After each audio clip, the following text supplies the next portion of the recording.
Баарыңыздарга салам. Бул «Эки дарыгер» аттуу медициналык аудио подкаст. Анын алып баруучусу мен, дарыгер, жалпы хирург Эрмек Исмаилов жана кесиптешим Бегимай Жетимишева. Кайрадан дарыгер каналына кош келиңиздер, достор. Бүгүнкү биздин подкастыбызда коногубуз бар. Айнура Осмонова, көз дарыгери.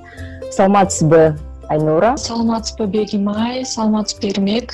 Сиздерге да чоң рахмат ушундай маекке мени чакырып, силер менен ушинтип отурам.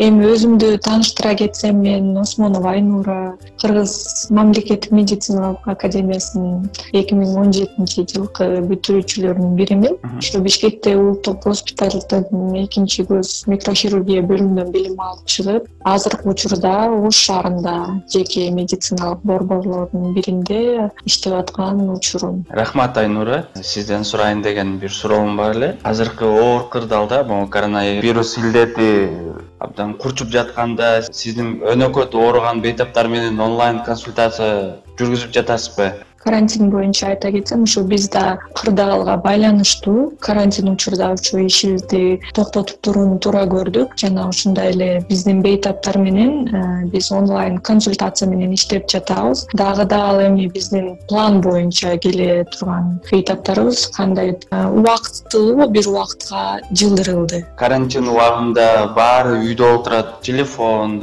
компьютер баарыны кармап көзүнө дагы бир топ зыян келтирип жатса керек. Ошол боюнча сиздин кеңештериңиз, ой пикирлериңизди айтып кете аласызбы? Ооба, ушул карантин боюнча айта кетсем, өзү бир гана дарыгерлер гана эмес, өзү жалпы эле баардык элдерге маалым болгон эле ушу биздин ушу саламаттыкты сактоо министрлиги жана ушу дүйнөлүк саламаттыкты сактоо уюмунун көрсөтмөлөрү боюнча ушу биринчи ирет чараларды так аткарууну сунуштайт элем баардык эле жарандарыбызга. Ушу айта кетсем, ушу колду тез жууп, самындап, каражаттар менен колдонуп, антисептик коебуз. Респиратордук белгилери бар адамдар менен өзү негизи эле тыгыз байланышта болуу керек. Жана ошондой эле жалпы эле адамдардан ушу кеминде болсо да бир 1 метрден аралыкты сакташ керекпиз. Ушу жөтөлүп, түшкүрүп атканда дагы ушу мурдубузду, оозубузду жаап түшкүрүү керек. Дагы ошондон кийин дагы бир ирет колду жуумайынча ушу оозубузду, мурдубузду, көзүбүздү кармабай, өйкөбөй, ошолорду да айтып кетким келди. Үйдө отуруу азыр бул биздин милдетибиз катары көрүп атам. Ушул пандемия кырдаалга байланыштуу болуп атат да бул азыр учурда. Ошо эң негизгиси бул ар бир жарандын милдети. Ошо буга чейин айтып кеткен ушу дүйнөлүк саламаттыкты сактоо уюмунун көрсөтмөлөрүн так аткарып, карантинге байланыштуу баарыбыз азыр үйдө отургандыктан биздин ушу билим берүү системасына да оор келип атат. Анткени азыр мектептеги окуучулар, студенттер, аларга кошулуп ушу мугалимдерибиз азыркы учурда ушу дистанциондук билим берүү системасына убактылуу өтүп, азыр ошол менен иштеп аткан кездери. Албетте бул жоктон көрө жакшы, бирок терс жактары дагы көп. Эми мен офтальмолог катары терс жактарын айта кетсем, бул эң биринчи жана эң негизги проблема бул миопия деп коет. Эми ага кандай себептер болушу мүмкүн? Азыр ушул үйдө миопияга эмнелер себепкер болот? Ага жарыктын жетишсиздиги болушу мүмкүн, буюмдарды өтө жакын китеп болобу, жазуу болобу, ошонун баары себеп болот. Анткени көз чарчап, миопия барлардын анын алдын алуу үчүн дагы баарынан мурда бул көздүн иштөөсүнө ыңгайлуу шарт түзүп бериш керекпиз.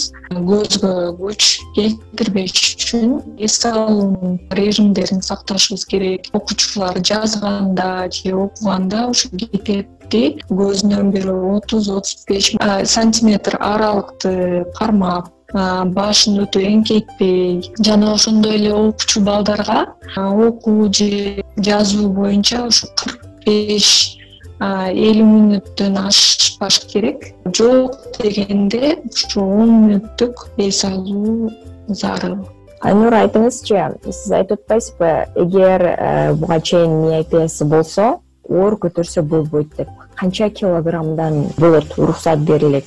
Ошону айтыңызчы. Жана миопиясы канча болуш керек? Миопия демек минусу бары бул миопия. Биздин досторубузга айтып коелу. Менин да миопиям бар. -1. Мага окшогондор акыркы күндөрү, акыркы жылдары көбөйүп жатат. Себеби дегенде баягы эле смартфон да, телефондор, компьютерде көп иштейбиз биз.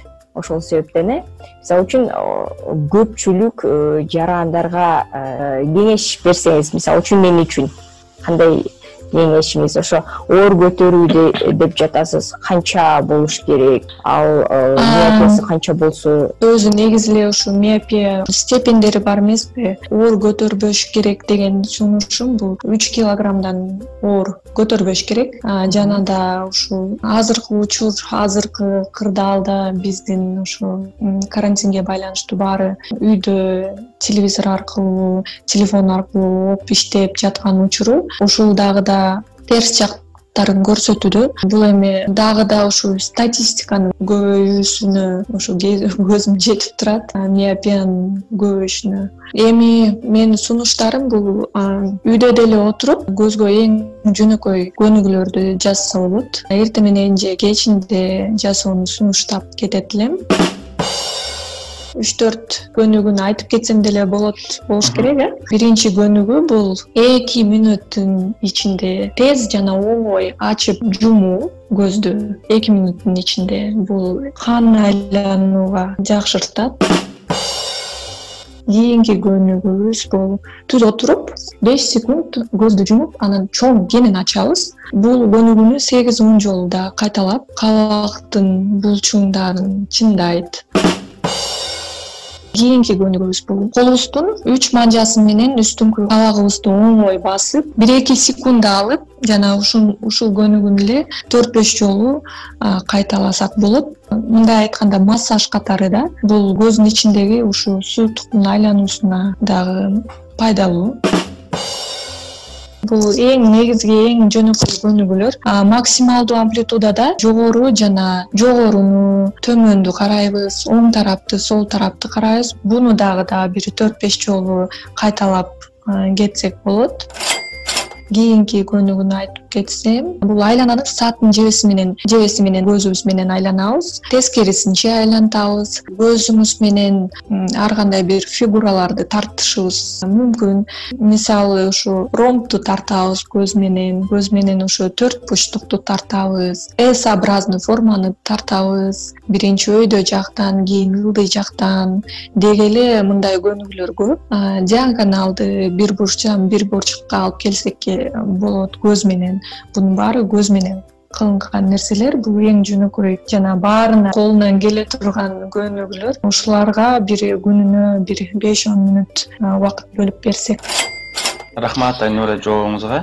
Дагы бир суроом бар эле, мисалы жана башында деле айтып кеттиңиз, бирок толугураак дагы бир жооп алсам деген элем. Көздүн бузулуунун бир себеби бул светтин жакшы жетпегени деп айттыңыз. Демек бул жанагы кечинде телефонду светти өчүрүп караган учурлар ошолор кошулат да? Ооба, туура айтасыз. Бул светтин жетишсиздиги дагы ушулардын бир себеби болуп келет. Ошондуктан кечинде караңгыда ушу телефон смартфондорубузду карабай эле коюшубуз керек да өзү негизичи.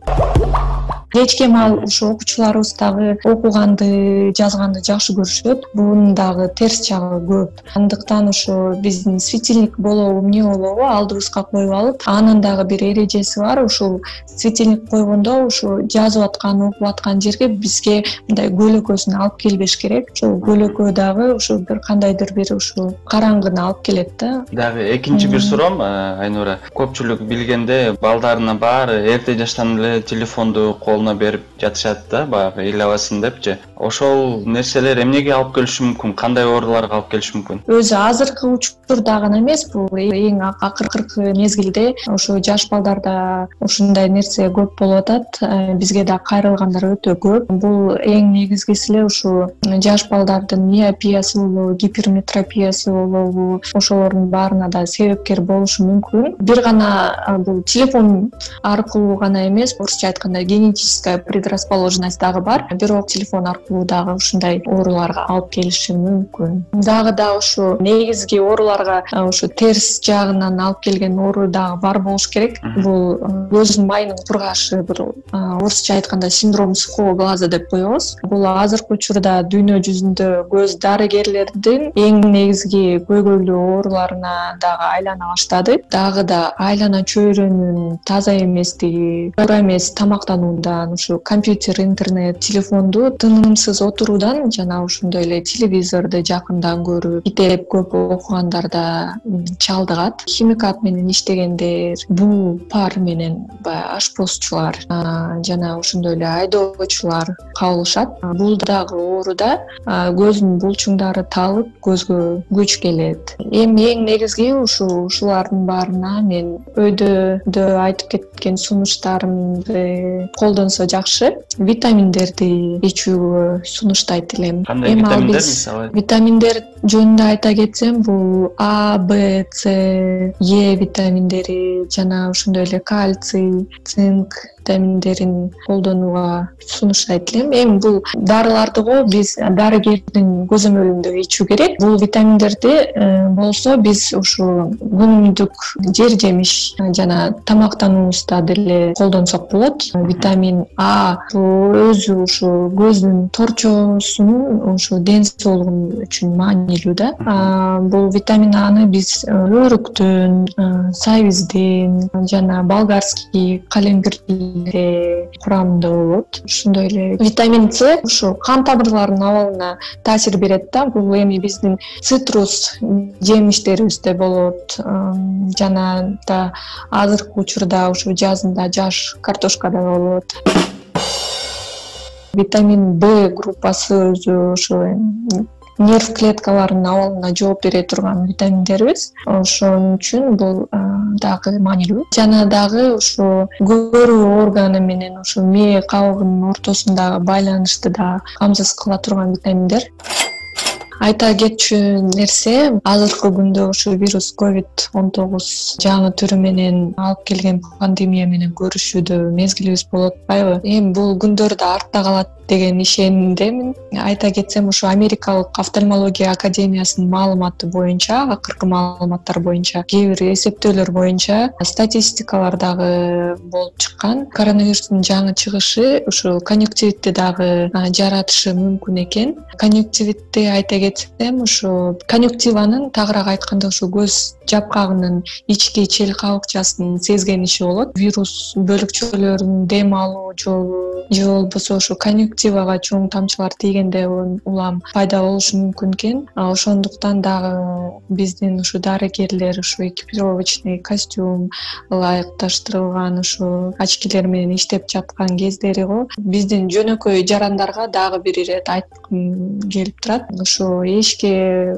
каяка чыгып келүүдөн кийин сөзсүз түрдө ушу айтып кеткен чаралардын баарын так аткарып, ушу бети колду жууп, ошондой эле ушу жуубастан ушу оозду, мурунду жана да ушу көздү ышкабаш керек, кармаш керек. Рахмат, Айнура. Дагы бир суроом бар эле. Эгер ош шаарында экстренный порядке дегендей көзү ооруп же кызарып, шишип калса, кайсы жерге кайрылса болот? Бул боюнча Ошто экстренный случай болуп калса, шаардык ооруканага кайрылса болот. Офтальмология бөлүмүнө, Офтальмология бөлүмүнө, шаардык ооруканага кайрылса болот. 24 саат бою иштешет, дежурный врачтар болот. Дежурный врач болот, ооба. Рахмат. Мен дагы кошумчалап айтып кетсем, Бишкек шаары боюнча бизде дагы тез жардам керек болгон болсо, Московский Тоголок молдо көчөсүндө офтальмология, көз оорулары бөлүмү бар, ал жерге дагы кайрылса болот. Эрмек, билесизби, Баканбаева көчөсүндө дагы көз дарыгерлердин бөлүмү бар, урология центри бар, ошонун 5-этажында. Эгер кандайдыр бир жаракат болсо, травма болсо, ошол бөлүмгө кайрылсаңыздар болот. Рахмат, Айнура, биз менен бөлүшүп, жок дебей келип катышып кеткениңизге чоң рахмат. Бүгүнкү сиздин кеңештериңиз менимче абдан керектүү, айрыкча бүгүнкү күндөргө аябай керектүү кеңештер болду. Биздин угуучуларыбызга кичине өзүнүн көздөрүнө кам көрүү сабагы болуп кетти. Дагы бир жолу айта кетейин, биздин дарыгер подкастында Айнура Осмонова, көз дарыгери Жетимишова Бегимай жана Эрмек Исмаилов алып баруучу болду. Бул аудио подкаст Кыргызстан Сорос фондунун жардамы менен жазылган. Саламатта калыңыздар.